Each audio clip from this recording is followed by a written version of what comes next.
So let's dive right into it. We want to create a professional email, that is like ourdomain.com, and then send out emails from there, right? You will have gone through, yes, maybe Microsoft Outlook or that Office 365 thing, Gmail, the G Suite, etc. But all of those are expensive. We want something that is essentially 100% free, at least on the email side of things. So let's actually go there, right? So the way we would do it is go to Zoho. I'm gonna link this in the description of this YouTube video, so don't worry about where you're gonna find that link. You're gonna go into this link, and then over here we're gonna scroll all the way down, right? So we don't want to deal with anything that's above here. We want to go all the way down, and you see where it says free forever plan, like forever free plan. We're gonna sign up now, and so what that's gonna do is gonna give us our free corporate account or business account, right? So I'm actually just gonna put my name here, and I'm gonna fill in my email address here. I'm just gonna use a quick what's called like a free Outlook account here that I just created. And then it seems it already is taken. Let me actually use something else. So let's do that, and then we'll just create a quick password here in order for us to get there. And that's pretty much it. I'll agree to the terms. I'll just add a quick special character to it and agree to the terms of service and sign up, right?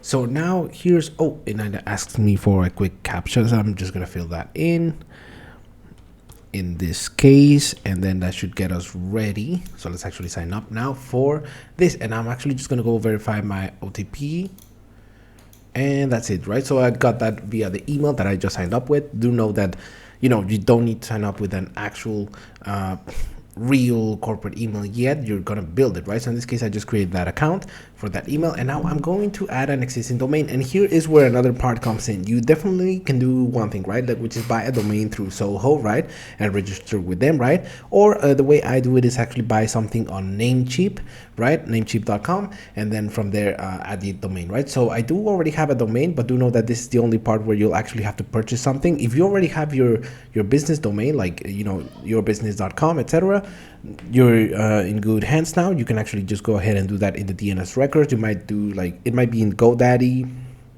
might be Namecheap, might be somewhere else. Mine is in Namecheap, right? So I'm just gonna go to Namecheap right here. I'm in my Namecheap account, and I will go to my domain list and go to my domain. In this case, I'm going to do the email for quickcvbuilder.com, which is a domain that I own. And then I'm just going to proceed to go to the advanced DNS section right here. And then I'm going to start adding records up next. I'm just going to go back to the tab for Zoho. And I'm going to add now, right? And so definitely I want to go back to, Namecheap, grab my domain, put it in there. I'll place it in there as well. I'll just take care of the spaces here. And then I'll just do media and entertainment for now in the industry type. And I'll add now the domain. And yes, so now I'll proceed to verify it, right? So we're almost there, but here comes actually the bulk of the work, right? So I'm actually just gonna add, the first thing I gotta do is add a text record. So I'm actually just gonna copy the content of that record. I'm gonna go back to my DNS, and in this section, if you're using Namecheap, right, you'll go here, add a new record, and it has to be a text record, and then you'll just add the host as the @ symbol there, and then I'm just gonna add in the value and gonna click saving changes, and then that should update it, right? So now I'm gonna refresh the page to make sure that was added, and it is there, right? So it is right here, the verification code from Zoho. And then over here I come back and I verify the text record. Do keep in mind this might take a little while, so we'll just come back to it when it's done. And it seems that it's ready now. So I'm actually, yes, now I've verified my domain ownership. And then what I'm going to do is do my email address. So in this case, yes, I'll leave it as jorge@quickcvbuilder.com. And then I'll just create that email. Do know that can be personalized, but this is just going to be the very first email. Now, the Zoho Free Forever plan, this plan allows for up to 5 users, so that's great. If you just need one for yourself and maybe one for like a type of webmaster for your business, that might be contact@quickcvbuilder.com or yourbusiness.com. Definitely do know that that's one thing you can do, right? And so now I'll just proceed with mine, and then do know that we still got to do a couple things. So I'll proceed to set up groups, and then I won't do anything here. I'll just go back to I'll just skip to proceed to DNS mapping, right? So here is where the nitty gritty comes in, and there are steps to take depending on, you know, the whether you're using Namecheap, GoDaddy, etc. It might vary, but in Namecheap, this is how we will do it, right? So the first thing I want to do is actually map out these two at the bottom, so not going in, you know, in the order here. I actually want to leave these three last, and I'll show you why. So basically here, I'm actually going to add the SPF record first, which is a record type of text, and then this is the host, and then this is the SPF value, right? So in this case, I'm just going to grab the combined SPF value here, and I'm going to add it, right? So I'm going to go back to the settings here on the Namecheap, and then I'm going to add a new record. It's going to be a text record. I'm going to add the host as the and then the value there of the combined SPF record, and I'll just save the changes, right? And then I'll add a new record, but in this case, it's not going to be the SPF, it's going to be the DKIM, and so this is going to be the host, and this is going to be the value. So I'm actually going to copy the hosts first.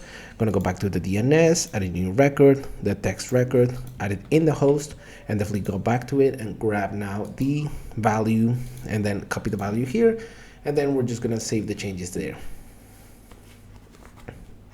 And okay, and so I just go back here, and now I do want to add my MX records, right? So in this case, I'm just gonna go and proceed to do that. I would grab the first one, and do know that here is where the priority section over here on the right hand side does come in handy, right? So let's do that, and this is not going to be mapped out at the top here. That's going to be mapped out at the bottom here where it says mail settings, and so do know that that's why we made that differentiation, to start first with the last two records, and then add the MX records afterwards. So I'm actually going to choose email forwarding, and then instead of email forwarding here, I'm just going to do custom MX, right?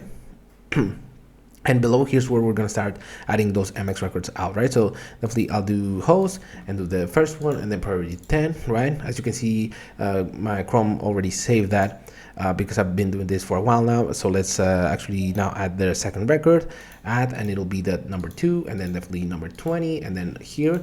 And then this is not really intuitive.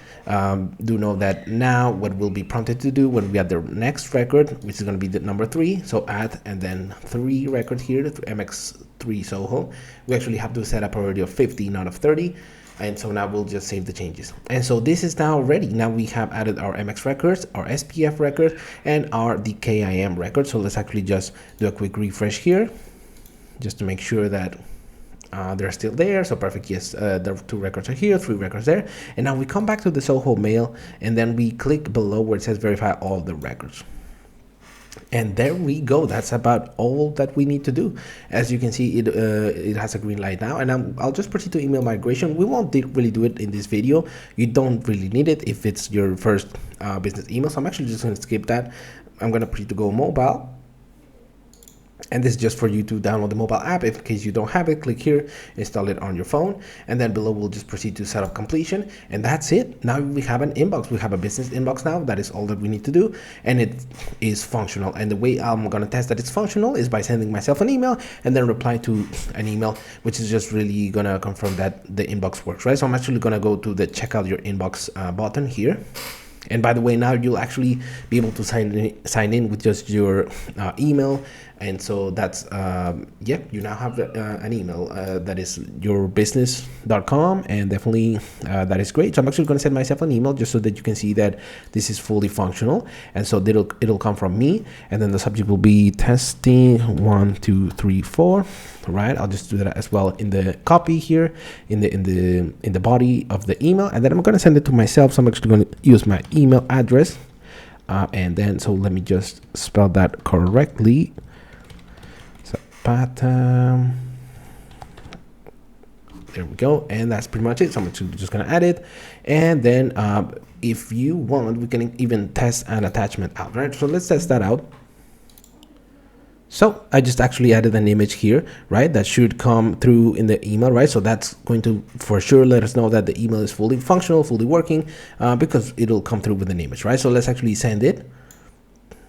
and that's our email sent. And so you look at it here in the sent section, it is a sent email. But now let's actually verify that on the actual jorge@fuenzapata.com email, which is the recipient. And as you can see, the count just went up, so that should be our email. So let's go back here, and then yes, look at that, testing 1 2 3 email just came through, and with the attached image. So I can actually see the image. There we go. It's of a t-shirt, etc. And that's pretty much all that we need. So yeah, make sure to subscribe for more tips like this, and definitely do now, if you've done this process right now, do know that now you have your Zoho Mail set up, your business email good to go, and your website and as well as your business will now look even more professional than it is now. Thank you.